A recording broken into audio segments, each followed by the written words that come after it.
Hi guys, আসসালামু আলাইকুম ওয়া রাহমাতুল্লাহ। আজকের এই টিউটোরিয়ালে দেখতে পাবেন জিপিএফ স্লিপ সংগ্রহের পদ্ধতি বা প্রক্রিয়া সম্পর্কে, অর্থাৎ উপজেলা হিসাব রক্ষণ অফিসে না গিয়েই এমনকি iBAS++ ওয়েবসাইট লগইন না করেও সরকারি চাকরিজীবীদের জিপিএফ বা সাধারণ ভবিষ্যৎ তহবিলে জমাকৃত অর্থের হালনাগাদ সংক্রান্ত জিপিএফ স্লিপ সংগ্রহের পদ্ধতি বা প্রক্রিয়া সম্পর্কে আজকের টিউটোরিয়ালে জানতে পারবেন। জিপিএফ সম্পর্কে আমরা সবাই জানি, রাজস্ব খাতভুক্ত একজন সরকারি চাকরিজীবী চাকরি শুরুর পরপরই জিপিএফ এ একটি অ্যাকাউন্ট খুলে অর্থ জমাতে পারেন। কেউ যদি জমাতে না চান তবে তা 2 বছর পর্যন্ত বলবৎ থাকতে পারে। 2 বছর পর বাধ্যতামূলকভাবে জিপিএফ এ সাবস্ক্রাইব করতে হবে এবং মূল বেতনের সর্বনিম্ন 5% হারে অবশ্যই কর্তন করতে হবে। জিপিএফ ফর্ম পূরণ করে সংশ্লিষ্ট হিসাবরক্ষণ অফিসের মাধ্যমে জিপিএফ বা সাধারণ ভবিষ্যৎ তহবিলের অ্যাকাউন্ট খুলতে হয়। প্রতি অর্থ বছর শেষে সেই জমাকৃত অর্থের হালনাগাদ তথ্য সংক্রান্ত জিপিএফ বা জিপিএফ সাবলেজার স্লিপ সংশ্লিষ্ট উপজেলা হিসাবরক্ষণ অফিস কর্তৃক অ্যাকাউন্ট হোল্ডারকে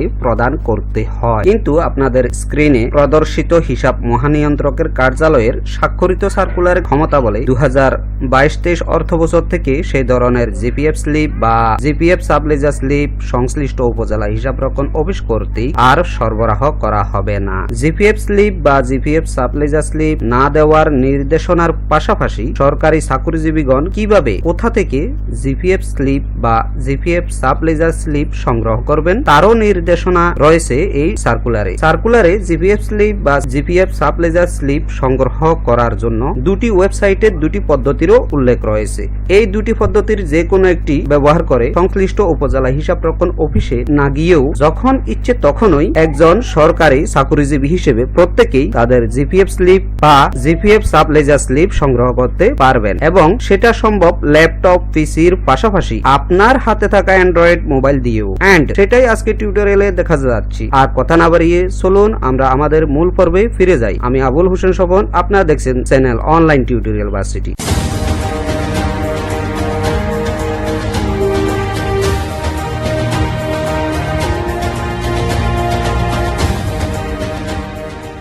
প্রথমে আমরা একটি ব্রাউজারে যাব, ফায়ারফক্সে চলে যাচ্ছি। ফায়ারফক্সে এসে আমরা এখানে দেব www.pension.gov.bd এই ওয়েবসাইটটি দিয়ে আমরা এন্টার বাটনে ক্লিক করব। এই ওয়েবসাইটটি স্বয়ংক্রিয়ভাবে রিডিরেক্ট করে নিয়ে যাবে cafopfm.gov.bd ওয়েবসাইটে। এতে কোনো সমস্যা নাই, এটা হিসাব মহানিয়ন্ত্রকের কার্যালয়ের রিডিরেক্টেড ওয়েবসাইট। এই ওয়েবসাইট ছাড়াও iBAS++ ওয়েবসাইট থেকেও আপনারা জিপিএফ স্লিপ সংগ্রহ করতে পারবেন। সেটার টিউটোরিয়াল নিয়েও আরেকটি ভিডিও রয়েছে, যার লিংক এই ভিডিওর ডেসক্রিপশনে পেয়ে যাবেন। তাছাড়াও উপরের ডান কোণের আই বাটনেও ক্লিক করলে পেয়ে যাবেন। যাই হোক, আমরা মূল বিষয় নিয়ে চলি। এই যে দেখুন, রিডিরেক্ট হয়ে cafopfm.gov.bd এই ওয়েবসাইটে এসে গেল। ওয়েবসাইটের লিংকটা এখানে দেখাচ্ছি, আপনারা দেখতে পাচ্ছেন।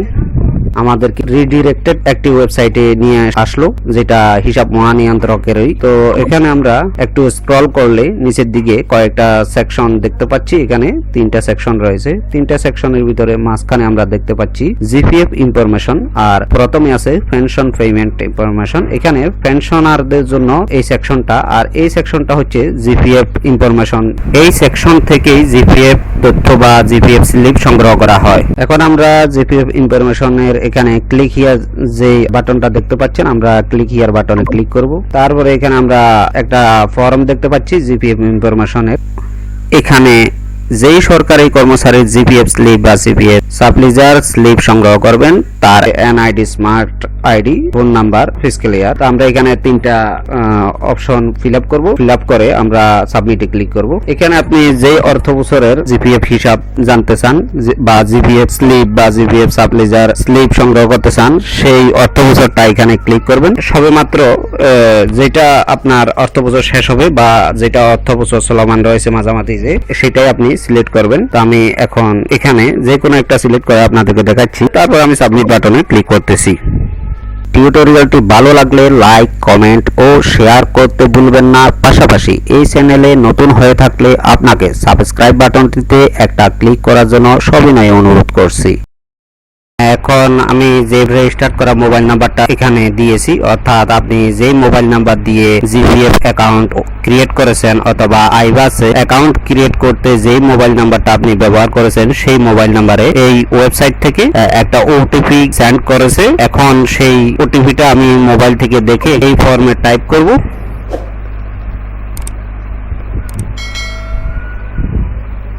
সাবমিট বাটনে ক্লিক করব।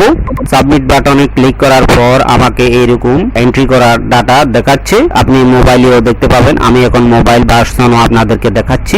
মোবাইল ভার্সনে আপনারা সরাসরি এইভাবে দেখতে পাবেন না, ডানে বামে আপনাদেরকে স্ক্রল করে এই তথ্যটা দেখতে হবে। তখন আপনাদেরকে ডানে বামে স্ক্রল করার জন্য একটা স্ক্রল অপশন থাকবে, সেটা ধরে এইভাবে আমি এরকম নিচে স্ক্রল করতেছি, আপনারা ডানে বামে স্ক্রল করবেন। তখন জিপিএফ স্লিপ সংগ্রহ করার জন্য আপনাদেরকে প্রিন্ট বাটনে ক্লিক করতে হবে। আমি প্রিন্ট বাটনে ক্লিক করলাম। প্রিন্ট বাটনে ক্লিক করার পর আপনারা এরকম একটা স্লিপ দেখতে পাচ্ছেন, এটাই হচ্ছে জিপিএফ স্লিপ। এটা এই যে প্রিন্ট বাটন দেখতে পাচ্ছেন পাশে ব্লু কালারের, এই প্রিন্ট বাটনে ক্লিক করলে আপনারা এই স্লিপটা প্রিন্ট করে নিতে পারবেন। তো পাশাপাশি আমি মোবাইল ভার্সন থেকে কিভাবে এই জিপিএফ স্লিপ সংগ্রহ করবেন এবং মোবাইলে সেভ করে রাখবেন সেটাও আমি দেখাচ্ছি। এখানে এই যে প্রিন্ট অপশন দেখতে পাচ্ছেন, এখানে প্রিন্ট অপশনে ক্লিক করবেন। প্রিন্ট অপশনে আসার পর পিডিএফ হিসেবে এখান থেকে সেভ করে নিতে পারবেন বা প্রিন্ট করে নিতে পারবেন। তো আমি এখন সেভ দিচ্ছি, এটা GPF SLIP slip, GPF slip. তারপরে আমি সেভ অপশনে ক্লিক করব। সেভ অপশনে ক্লিক করার পর এটা অটোমেটিক্যালি সেভ হয়ে গেছে। আজকে টিউটোরিয়াল এখানেই শেষ করছি। টিউটোরিয়ালটি ভালো লাগলে লাইক, কমেন্ট, শেয়ার করতে ভুলবেন না। পাশাপাশি আপনি চ্যানেলে নতুন হয়ে থাকলে আমি আবারও রিকোয়েস্ট করতেছি চ্যানেলটি সাবস্ক্রাইব করে দিন। ভালো থাকবেন, সুস্থ থাকবেন। তো এখানে শেষ করছি। আল্লাহ হাফেজ।